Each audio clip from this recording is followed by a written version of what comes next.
In this video we're going to take a little look at the great US state of Arizona. We're going to look at some of the things that make this state interesting, special and unique. Where else do we start only with the weather?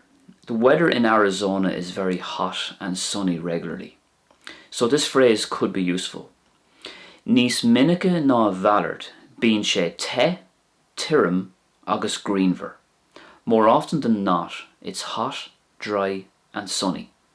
Nís minice ná bhallart bíonn sé te, tirim agus greenver.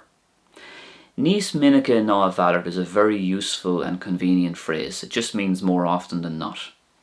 And notice the way I said bíonn sé there as opposed to tá sé. So bíonn sé is used because it describes something that is ongoing on a consistent and regular basis. I might have said tá sé or bhí sé if it was perhaps a once-off or just talking about the here and now. But bíonn sé is used to describe something that's ongoing, consistently ongoing. Okay? Nís minice ná bhallart bíonn sé te, tirim agus greenver.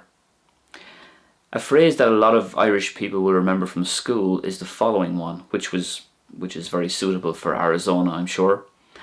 Bhí an green ag scuilte na gluch. The sun was splitting the stones. Bhí an green ag scuilte na gluch.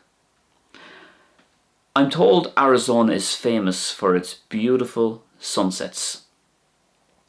The Irish for a sunset is Lee na Gréine. Lee na Gréine. And this literally means the resting or the lying of the sun. Lee na Gréine. Bhí Lee na Gréine go háling agus ag an am céine dríoch túl. The sunset was beautiful and at the same time magical or enchanting. Bhí Lee na Gréine go háling agus ag an am céine dríoch túl.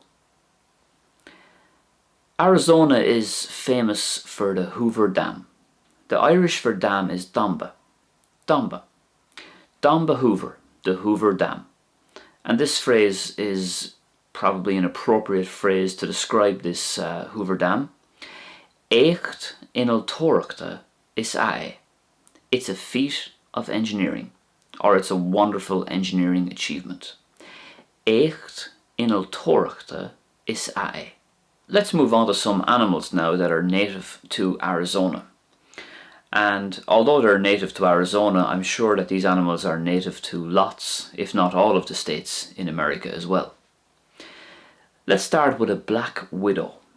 The Irish for black widow is Bantrach Guv. Bantrach Guv, black widow. The Irish for a spider is Duan Alla.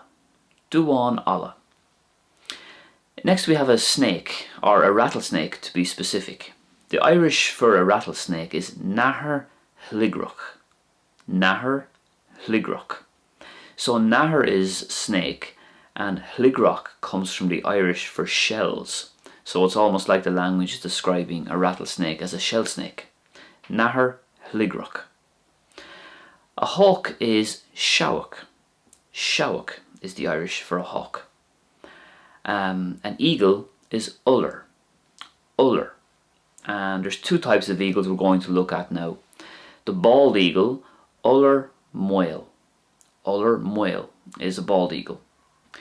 But perhaps my favourite translation is the description in Irish for a golden eagle. And that is Uller Fíor-ain. Uller Fíor-ain. So that comes from two words there, Fíor-ain, if we just look at that. So fear is true or genuine, and ain is bird. And together then they seem to mean like a true bird or a genuine bird. So the Irish language is describing the golden eagle as a true bird, or perhaps the king of all birds. Uller Fíor-ain, a golden eagle. So I hope you enjoyed this video. If you did, please give it a thumbs up, and I'll be back very soon with another Irish language video. Thanks for all your likes, comments and support. Slán